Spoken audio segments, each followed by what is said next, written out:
Rain pelted his face like tiny stones as Ethan sprinted through the tangled rows of corn, bare feet slapping against the muddy earth. The wind pushed back with every step, howling like it had a soul of its own. He could barely see a foot ahead, but he didn't stop. He couldn't. Ranger. He screamed into the darkness, voice cracking with panic. His lungs burned, and tears mixed with the rain streaking his cheeks. He had already called 100 times, but there was no answer, no bark, no rustle of grass, no comforting sound of paws on wet ground. Just the storm swallowing his voice whole, and still he kept running. Lightning snapped across the sky, painting the world in harsh, silver light. For a split second, Ethan scanned the field. Nothing, just swaying cornstalks and pools of rainwater reflecting the violence above. The thunder came like a roar, and he flinched. He turned in circles, breath uneven, his chest tightening as silence answered his cries. He felt small, too small for a world. So loud and wild the ranger was out there, alone, hurt, or worse. Ethan gritted his teeth. He wouldn't stop. He couldn't. The flickering light from the generator cast long, crooked shadows across the kitchen walls. Mark leaned against the counter, arms crossed tightly over his chest, trying to ignore the storm battering the roof. But he wasn't thinking about the rain, or the power, or even the leaking ceiling above the pantry. He was thinking about Ethan and that dog. They'd gone out before dinner. Just a quick walk, Ethan had said. Then the storm hit harder than expected, and now they were both out there somewhere. Mark rubbed a hand over his tired face. He was used to enduring things, droughts, debt, disappointment. But this was different. This was his boy. And that dog wasn't just a dog anymore. The bowl was. Still half full from the morning, resting under the wooden table like it always did. It had never stayed that way for long. Ranger was always first to rise, tail thumping, eyes alert, always waiting by the door when Ethan came down the stairs, like clockwork. Like family, now the house was quiet to quiet. The kind of quiet that made you listen harder for footsteps that wouldn't come. Mark stared at the bowl for a long time, jaw clenched. Then he grabbed his coat. Ethan stumbled, falling to his knees in the mud. His hands sank into the cold, wet earth as sobs tore free from his chest. He didn't care that he was soaked, or cold, or that his hands were scratched and bleeding from thorns and stalks. "I can't lose you too," he whispered, barely audible beneath the storm. "Not you." Memories rushed in, uninvited. His mother's laughter in the kitchen, her voice humming over the sound of the rain. The way she used to smile when Ranger curled beside her on the porch. Ethan hadn't cried like this since the day she left hand, never came back. Just beyond the fence line, the wooden gate hung from one hinge, swinging wildly in the wind. The latch had been clawed open, or forced. Ethan's heart slammed in his chest. He crouched low, fingers tracing the muddy prints on the ground. Deep imprints, wide paws, Ranger's for sure, and next to them, drag marks, weeds torn away, a broken branch. Something had happened here, something bad. He swallowed hard and followed the trail. Each step felt like walking deeper into a question with no answer. It pierced the storm like an arrow, far off but sharp enough to slice through the noise. A howl, not just a sound, but a cry. Ethan stood frozen, his breath caught halfway to his lungs. That was Ranger. He knew it. "Ranger," he yelled, voice cracking. The howl came again, weaker this time, but it was real. He turned and ran toward the sound, legs moving on instinct, heart pounding with something new hope, wrapped in fear. Whatever had happened, Whatever was out there, he would find Ranger, and he wouldn't stop until he did. The howl had pulled him through the rain like a compass etched into his heart. And now, standing at the edge of the tree line, Ethan's breath hitched. There he was, Ranger lying in a patch of flattened grass, chest rising in shallow, shaky breaths. One leg was puffed and purple, bent unnaturally beneath him. His fur was matted with mud and blood, and his eyes, those strong, sharp eyes, barely flickered as Ethan approached. "Ranger," Ethan whispered, voice cracking. The dog's ear twitched. That was all. Ethan dropped to his knees, arms shaking as he reached out. His fingertips barely brushed Ranger's flank before he pulled back, afraid he might hurt him more. The wind surged behind him, bending trees and rattling branches, but all Ethan could hear was the sound of Ranger struggling to breathe. Then Ethan saw it, clenched between Ranger's teeth like a prize or a warning. A strip of fabric, blue, faded, frayed. It was the same as the sleeve Ethan had torn earlier when he'd slipped on the rocks near the creek bed, where he'd seen the rattlesnake, the one that never made it past him. He stared at it, realization thudding into his chest. "You followed it, didn't you?" he whispered. "You chased it away, for me." Ranger blinked slowly, the torn cloth slipping from his mouth as his jaw relaxed. A low whine hummed from his throat, soft, pained. Ethan's hand hovered over his dog's chest. "You saved me," he murmured, "and I didn't even know you were hurting." Footsteps thundered behind them. "Ethan." Mark's voice cracked through the trees. A flashlight beam darted wildly until it caught on the boy and the shape at his side. He stumbled to a halt. For a heartbeat, the storm itself seemed to pause. Mark dropped beside them, panting, staring at Ranger. The sight of the wound, the raw swelling, the pain evident in the dog's trembling body, took his voice away. For a long moment, he just looked. This was the same dog who used to cower at his approach, the one who flinched at raised voices, who wouldn't eat if anyone watched him. A rescued dog, damaged, silent, cautious. Now he had risked everything for Ethan. Mark reached out slowly and placed a weathered hand on Ranger's side. "Good boy," he said, barely audible. "You stayed." Mark blinked back tears, shifting into action. "We don't have time," he said, this time louder, steadier. He shrugged off his jacket and slid it under Ranger's body. "Help me lift." Ethan wiped his face and nodded. Together, father and son cradled the injured dog between them, moving carefully through the wind and slick grass. Every jolt made Ranger whimper. Every whimper stabbed Ethan in the heart. The truck doors groaned as they opened. Mark climbed in and started the engine, the headlights cutting a path through the storm. Ethan climbed into the back, laying Ranger across his lap. "Hang on," Mark muttered. "Just hang on, boy." The truck shuddered and lurched as the tires struggled against the soaked ground. For a second, Ethan thought they wouldn't make it. Then dash traction, the tires caught. The truck surged forward. Rain battered the windshield, and the wipers fought to keep up. Branches scraped the sides, and puddles splashed high against the windows. But they were moving.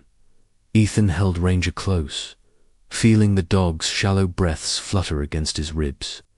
The noise of the storm dimmed, but the fear inside him only grew louder. The drive stretched on, each minute heavier than the last. Ethan's hands never left Ranger's fur. "I'm sorry," he whispered. "I should have noticed. I should have known."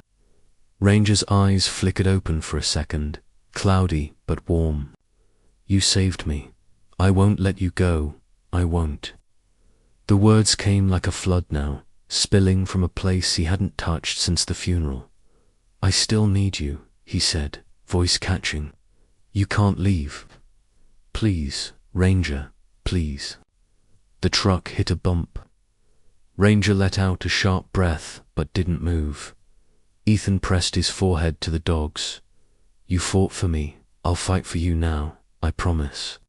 From the front seat, Mark glanced into the mirror. He saw his son over the limp form of the dog, whispering like the words themselves could save him. And something inside Mark cracked. He remembered his wife's last night. The silence, the helplessness. The way Ethan had clung to Ranger back then too, needing something steady when the world had gone upside down. He gripped the steering wheel tighter. Tears blurred his vision. Real tears. The kind he hadn't allowed himself in 2 years. He hadn't said it out loud, but he felt it now, plain as day. If they lost Ranger, it would be like losing her all over again, so he kept driving faster. Now, headlights cutting through the dark like hope chasing despair. We're gonna get you there, Mark whispered. Just hold on, buddy. We're not done yet. The hum of the overhead light buzzed in Ethan's ears, but he barely heard it.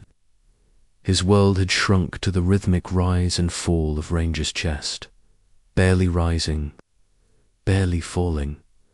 A white sheet covered the metal table where Ranger lay, tubes and wires running from his frail frame to blinking machines. The smell of antiseptic hung in the air, sharp and unforgiving. Ethan sat hunched in the hard plastic chair, hands wrapped around one of Ranger's paws. It felt too light, too still.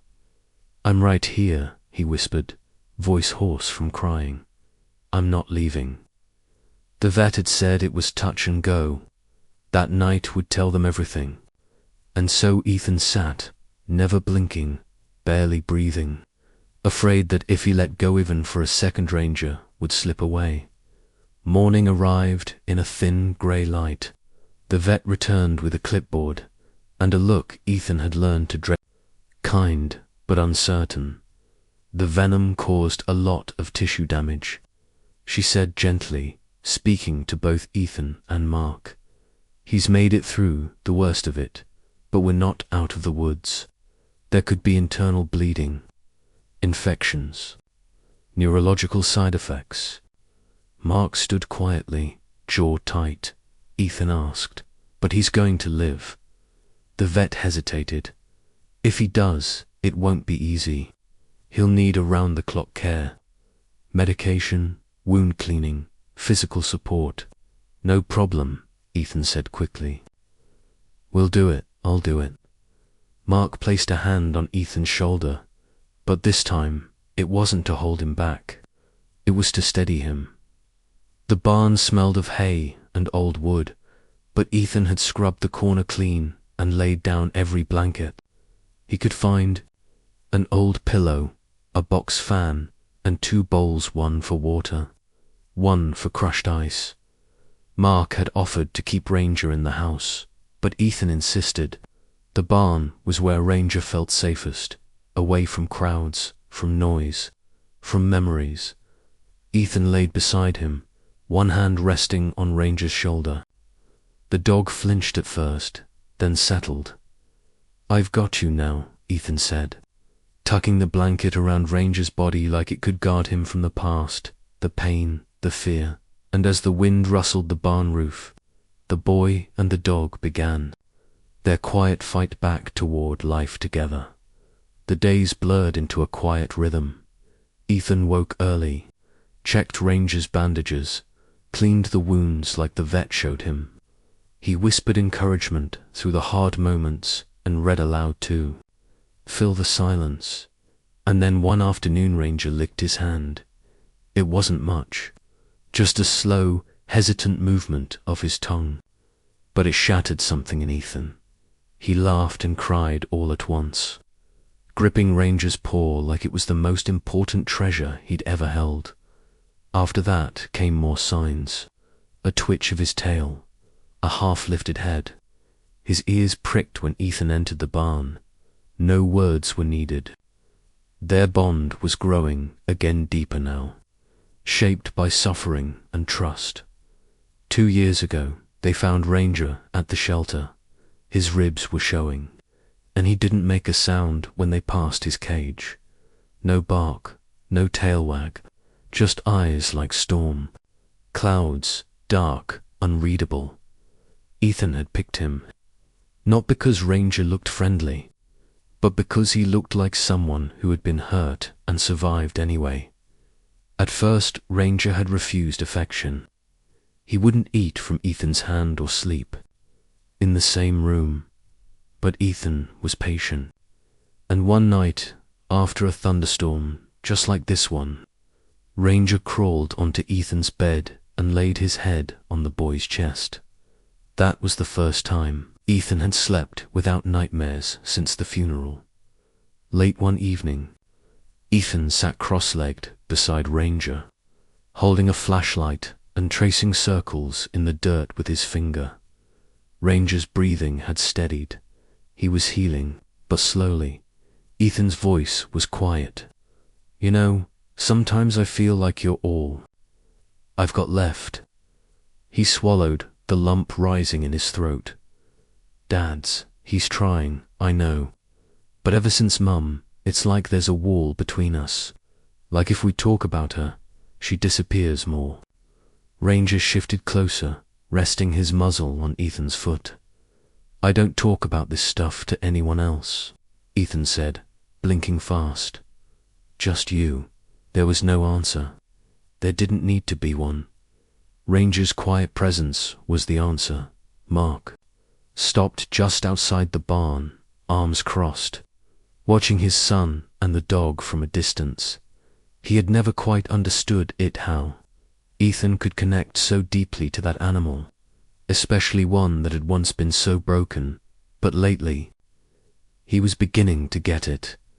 There was something about the way Ranger looked at Ethan, a kind of understanding that didn't need words, a loyalty that surpassed anything Mark had seen between humans. Mark sighed. He'd always believed he had to stay strong by staying silent. Maybe he'd been wrong.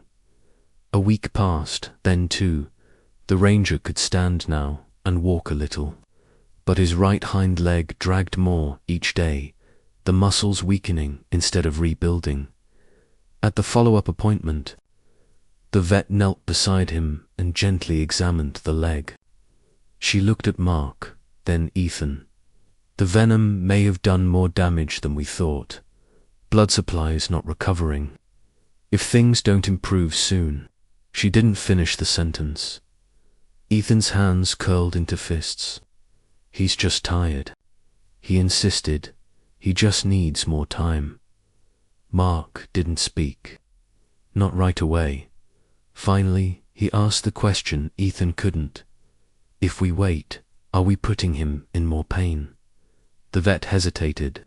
"There's still a chance. But it's a narrow one." Ethan sat in the corner, eyes burning. The barn, the hope, the progress. It suddenly felt fragile again. The house phone rang, late, well past dinner. After the dishes had been washed and the lights turned low, Ethan froze mid-dash step. Mark picked up the receiver. "Hello." A pause, then he held it out to Ethan. "It's the vet. She wants to speak with you." Ethan's hands shook as he brought the phone to his ear. "Hello, Ethan. I need you to listen carefully," the vet said. Her voice was calm, but there was something behind it, a quiet urgency. "Ranger's blood work just came in. There's something we didn't catch before." Ethan's heart thundered in his chest. "What do you mean?" "There may be a complication, one that explains the leg, and it needs to be addressed immediately." Ethan swallowed, throat dry. "Is he going to be okay?" There was a pause. "Do everything I can," the vet said. "But I need you and your dad to come in first thing in the morning. No delays." Ethan hung up slowly, staring at the wall. Something had changed. Something big.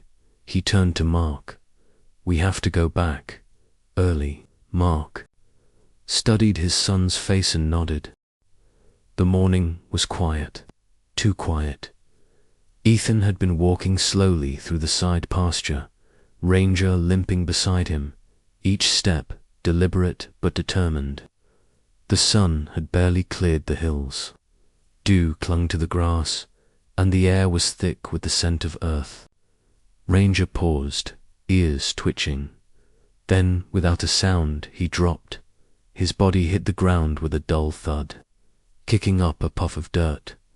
Ethan fell beside him, heart pounding. He pressed a hand to the dog's side, still warm, but unmoving. His chest barely rose. His eyes were open, but glassy. "Dad," Ethan screamed. "He's not breathing right." Mark came running, already calling the vet. But Ethan was on his knees, cradling Ranger's head, whispering, "Don't you do this. Not now, not after everything." At the clinic, fluorescent lights buzzed overhead. The vet stood by the monitor, arms crossed, voice gentle but heavy. "It's likely a clot," she said. "A side effect from the venom. His organs are under stress." Mark nodded grimly. Ethan just stared at her. "I wish I had better news," she continued. "He may not survive another collapse. And if he's in constant pain—" She didn't say the word. She didn't have to, no. Ethan's voice was sharp, almost angry. "There has to be something else." The vet looked at him with sad eyes. "I know he means the world to you, Ethan, but sometimes the kindest choice is also the hardest." Ethan shook his head, hands balled into fists. "We're not there. Not yet." They sat in the waiting room, the silence louder than any storm. Ethan stared at the floor, biting the inside of his cheek to keep the tears down. His fists trembled against his knees. Mark put a hand on his shoulder. "Son, we need to think about what's best for him." "You think I don't know that?" Ethan snapped, then immediately regretted it. His voice cracked, but he didn't give up on me. He didn't quit, and I won't quit on him. Mark sat back, quiet. Ethan turned toward him, eyes brimming. "Just one more chance. Please, let me try."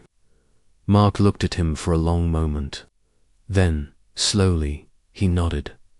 The hallway was empty, bathed in dim emergency lighting. Ethan moved quietly, heart racing with each step. Ranger's eyes fluttered open, as Ethan slid an arm beneath his back and carefully lifted him from the clinic bed. He was lighter than before. "Too light, I've got you," Ethan whispered. He unhooked the four gently. Ranger whimpered once, but didn't resist. By the time Mark pulled the truck around back, Ethan was already at the door, cradling Ranger like something sacred. Mark didn't ask questions. He just opened the passenger door and helped settle Ranger on a pile of blankets. No alarms were raised. No one stopped them. Just silence and hope. That night, the air turned strange. The sky was clear, but the wind shifted sharp, fast, wrong.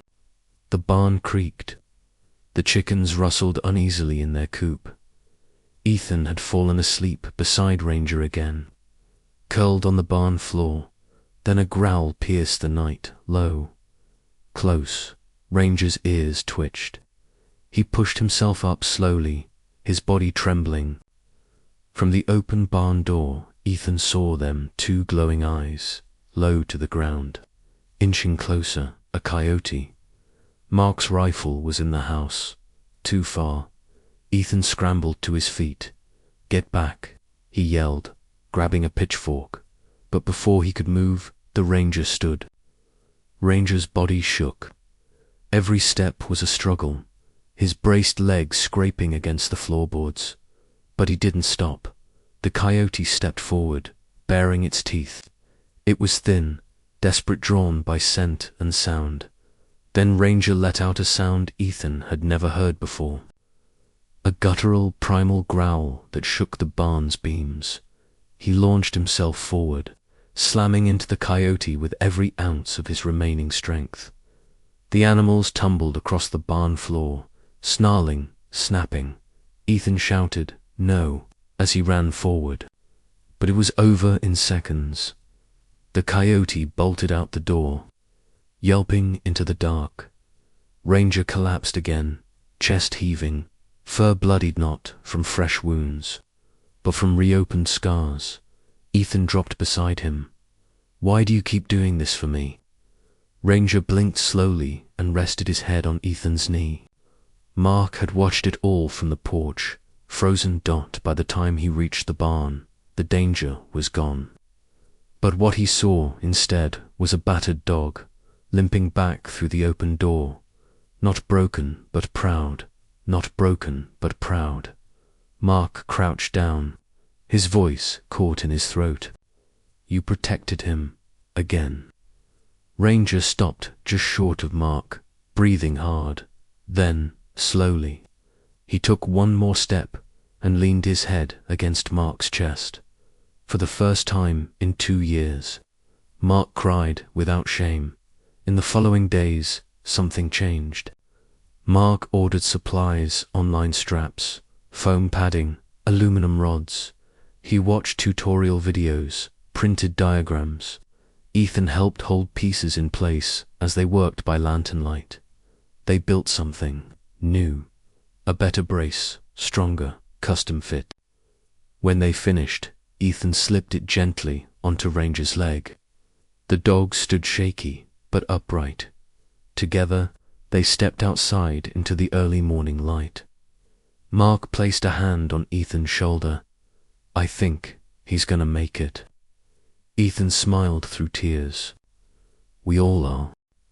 The rain came gently this time, not with thunder or fury, but with a soft rhythm, like a lullaby whispered across the fields. It soaked into the soil, and for the first time in a long while, the earth responded. Tiny green blades began pushing. Through the brown, Mark stood at the edge of the field, boots deep in mud, staring at the sprouts like he was seeing hope grow for the first time. He wiped a hand down his stubbled jaw and exhaled, watching Ethan run ahead, arms out like wings. The drought was breaking, not just outside, but inside them, too. Beside Ethan, Ranger ran not fast, not with the bounding power he once had, but with purpose. Every step made his leg brace click faintly, but he didn't seem to mind. He limped through the tall grass, ears up, tongue out, tail wagging in steady rhythm. Ethan glanced over his shoulder, smiling. "You're doing good, boy." Ranger barked once in reply and kept pace. They moved like parts of the same story, wounded in places, stronger in others, both shaped by what they'd survived. And in every step they took, there was no pity, only pride. The barn roof needed patching. The fence was still half down. The old tractor wheezed more than it ran, but now Mark didn't work alone. Ethan handed him tools, laughed when Mark dropped a nail, asked questions he hadn't dared to ask before. There were still long silences, but now they were comfortable. Shared, "You think Ranger LL ever run like he used to?"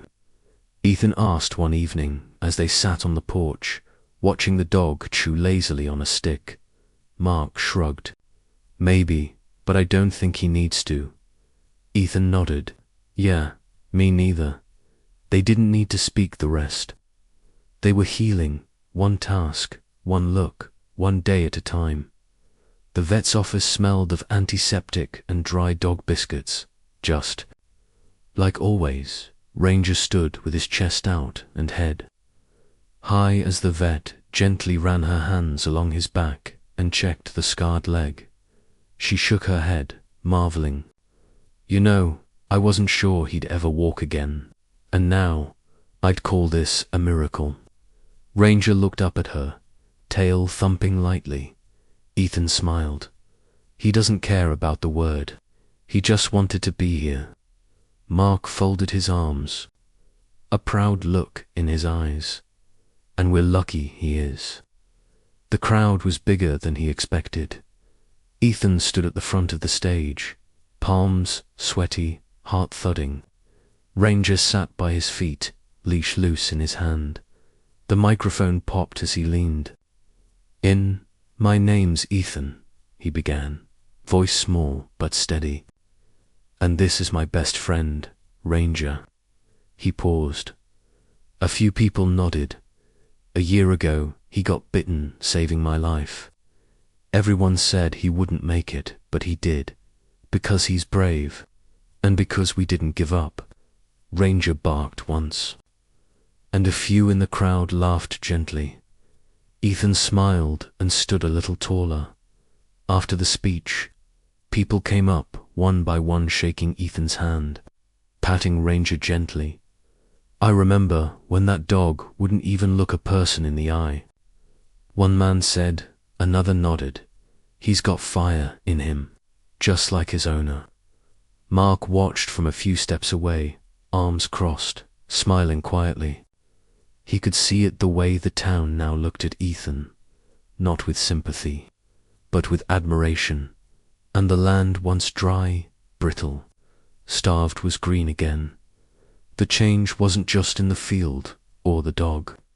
It was in the boy who had carried them. Both through evening came golden. They sat on the porch, Mark in his chair, Ethan cross-legged on the steps. Ranger sprawled between them with his head resting on Ethan's knee. The sky turned soft shades of orange and lavender. Birds chirped low. The breeze was cool, gentle. Mark broke the silence. You did good, son. Ethan looked up. We did good. Ranger let out a soft huff, as if agreeing. For the first time in a long time, no one was rushing. No one was grieving. No one was holding their breath. They were just together. The boy, the man, the dog, a family not perfect, but whole. The sun had slipped below the hills, leaving behind a warm afterglow. Ethan leaned over and rested his hand gently on Ranger's head. The dog shifted just enough to nuzzle into his palm, eyes half-lidded, tail giving a lazy thump against the porch wood. You didn't just save me, Ethan said softly. You brought us back together. His voice cracked, but he didn't shy away from the emotion. He looked over at his father, who was watching them with quiet understanding. Then back at Ranger. You didn't just fight the snake or that coyote. You fought the silence, the distance, the grief. The Ranger didn't answer, of course. He didn't need to. His breathing, steady and strong, was answer enough. Ethan thought back to the shelter, the silence in Ranger's eyes, the bruises on his legs, the way he'd backed into the corner, expecting pain. They hadn't just rescued Ranger. Ranger had rescued them. Mark had been crumbling under loss. Ethan had been floating in a sea of grief with no shore in sight. But somehow, through quiet companionship and unwavering loyalty, Ranger had offered each of them what they didn't know. They needed another chance. At connection, at trust, at healing, the kind of rescue that doesn't bark or beg, but simply stays. Ethan had always thought loyalty was big and loud, chasing off danger, standing guard, barking at the unknown. But over the last year, he had learned that real loyalty was quiet. It was staying beside someone through slow, frustrating recovery. It was limping through pain to greet them anyway. It was licking their hand when they cried in the dark. It was listening, even when nothing made sense. Ranger had never said a word, but he had spoken volumes through presence, through stillness, through choosing every single day not to leave. That was the kind of loyalty Ethan had come to understand, down cherish. Ranger would always limp. His brace would always be there. The leg would never fully recover, but he was still whole, because love doesn't require perfection. It shows up anyway. Ethan had learned that watching Ranger lean into his limitations with stubborn grace, the dog never pitied himself, never looked for what he'd lost. He focused on what remained, the fields, the family. The boy who had never given up on him in that Ranger had taught Ethan something deeper, that scars were not the end of a story, but proof that healing had taken place. Bravery didn't always look like fighting predators or surviving venom. Sometimes it looked like waking up every day in pain and standing anyway, limping anyway, loving anyway. Sometimes it looked like dragging yourself between a child and danger, not because you could win, but because they needed you to try. Ranger had taught them that, not in a single moment, but in hundreds of quiet, powerful ones. As the porch grew darker and the stars blinked into view, Ethan leaned closer to Ranger and said, "You're my hero." Mark nodded, emotion thick in his throat. Hours. Ranger didn't move, but his tail wagged twice slow and sure, because, even after all they'd been through, he still chose them. Every day.